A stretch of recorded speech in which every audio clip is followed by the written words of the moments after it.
Everyone welcome back. आज की video में हम डेटा कंसोलिडेशन को समझेंगे।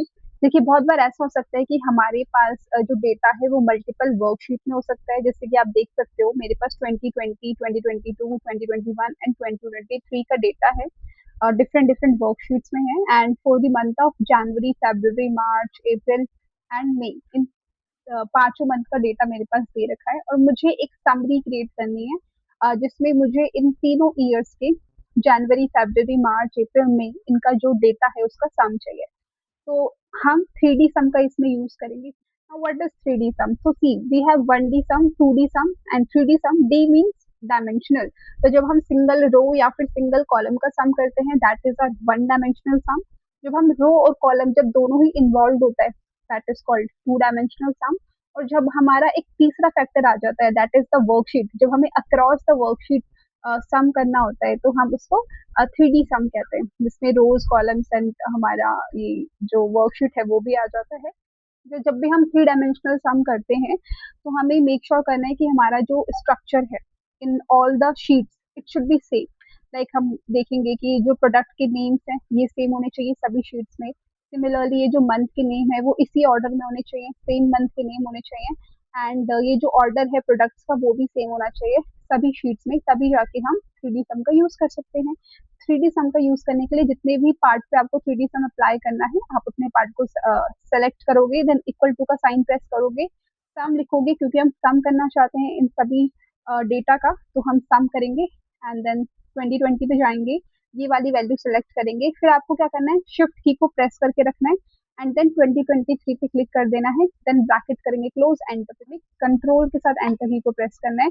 तो आप देखोगे बाकी का भी जो डेटा है वो हमारे पास आ जाएगा। इसको हम वेरीफाई भी कर लेते हैं। जैसे 2020 में जनवरी का लैपटॉप का डेटा था 20, देन 2022 में 100 है तो 120 हो गया, देन 2021 में 100 है तो दैट इज 220, 2023 में 90 है यानी कि 310। और आप 3D सम में देखोगे तो 310 हमारा आंसर आ रहा है। So this is right.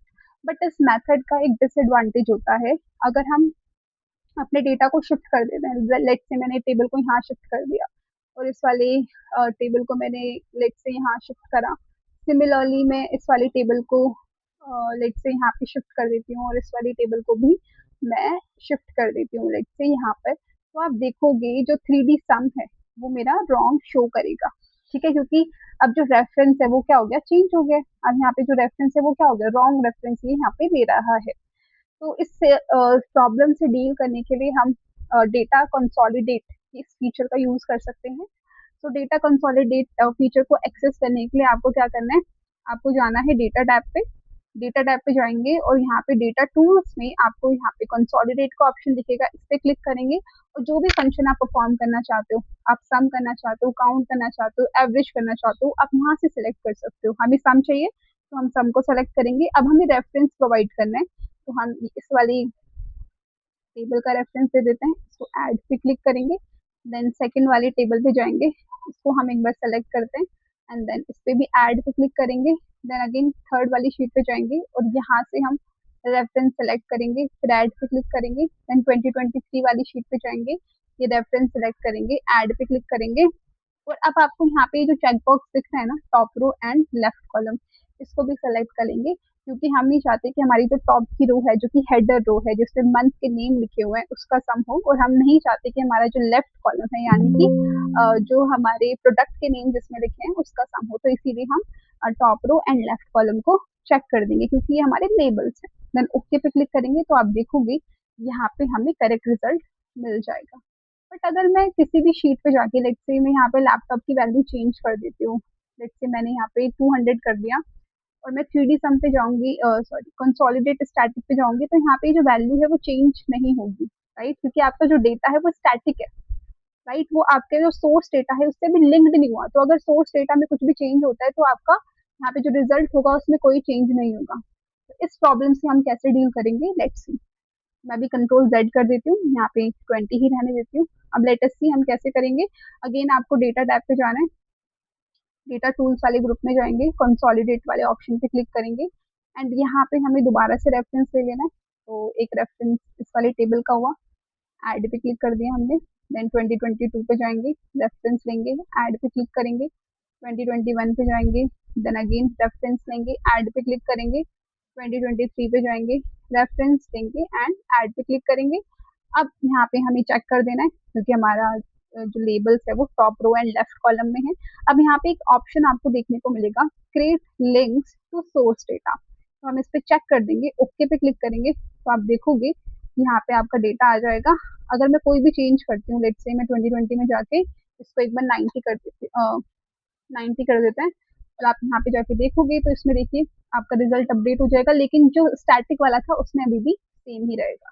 तो ये हम इसको डायनामिक भी बना सकते हैं by linking this table to the source data. Okay, और साथ ही साथ आपको यहाँ पे ग्रुप्स भी देखने को मिलेंगे। आप इस पे क्लिक करोगे प्लस के साइन पे तो आप देखोगे यहाँ पे आपको इंडिविजुअल शीट्स का भी डेटा दिख जाएगा। डेटा कंसोलिडेशन यानी कि जो वर्कबुक का नेम है ना, वो आपको यहाँ पे शो कर रहा है। तो वर्कबुक में जो शीट 1 है उसमें ये वैल्यू थी, शीट 2 में ये वैल्यू थी, शीट 3 में ये वैल्यू थी एंड शीट 4 में ये वैल्यू थी, आपको ये भी शो कर देगा। इस फिलहाल के लिए हम इसको कोलैप्स कर देते हैं। तो इस तरीके से हम यूज कर सकते हैं। साथ ही साथ ऐसा भी तो हो सकता है कि हमारा जो डेटा है इसका ऑर्डर डिफरेंट हो, लाइक जैसे यहाँ पे कीबोर्ड है और यहाँ पे प्रिंटर, लाइक अगर मैं प्रिंटर और कीबोर्ड की पोजीशन को चेंज कर देती हूँ तो मैं क्या करूंगी, इसकी पोजीशन को चेंज कर देते हैं। एक काम करते हैं, कीबोर्ड एंड प्रिंटर, लाइक मैंने इस तरीके से यहाँ पे पोजीशन को एक बार चेंज कर दिया है। और यहाँ पे हम सेम पोजीशन रहने देते हैं, लैप प्रिंटर यहाँ पे, कीबोर्ड यहाँ पे, और कहीं एक और जगह जाके जो पोजीशन है उसे चेंज कर देते हैं। लेट्स से प्रिंटर को मैं शिफ्ट कर देती हूँ यहाँ पे, ठीक है। अब 2023 में जाएंगे और यहाँ पे भी हम प्रिंटर की पोजीशन को लेट्स से चेंज कर देते हैं, ठीक है। अब मैंने क्या करा है कि जो प्रिंटर की पोजीशन है यानी कि हमारा जो डेटा का स्ट्रक्चर है वो चेंज हो गया है। कहीं पे प्रिंटर यहाँ पर है, कहीं पर प्रिंटर यहाँ पर है। अब देखते हैं कि हम अगर कंसोलिडेट फीचर का यूज करते हैं तो इससे हमारे जो आंसर है उस पर कोई फर्क पड़ता है क्या, हमारा आंसर रॉन्ग आएगा। ठीक है, जैसे हमने 3D सम जब करा था तो 3D सम में हमें ये ध्यान में रखना है कि हमारी जो टेबल का स्ट्रक्चर है इट शुड बी सेम, जो प्रोडक्ट का जो ऑर्डर है that should be same in all the sheets and same month का भी होना चाहिए सेम। बट अगर हम कंसोलिडेट फीचर को यूज करते हैं तो लेट अस सी क्या होता है रिजल्ट। डेटा पे जाएंगे, डेटा टूल्स, कंसोलिडेट रेफरेंस में जाएंगे, इसको सेलेक्ट करेंगे, देन ऐड पे क्लिक करेंगे, देन 2021 पे जाएंगे, इसको रेफरेंस को सेलेक्ट करेंगे, ऐड पे क्लिक करेंगे, देन 2022 पे जाएंगे, रेफरेंस को सेलेक्ट करेंगे, ऐड पे क्लिक करेंगे, 2023 पे जाएंगे, रेफरेंस को सेलेक्ट करेंगे, ऐड पे क्लिक करेंगे एंड इन दोनों चेक बॉक्स को टिक कर देंगे।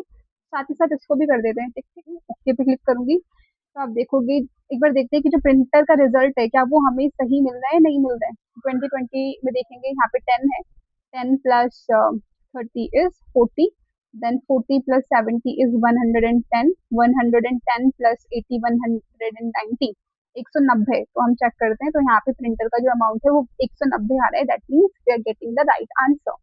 So that is how we can use data consolidate feature. I hope आपको clear हो गया होगा. If you have any doubts, you can ask in the comments. Thank you so much for watching.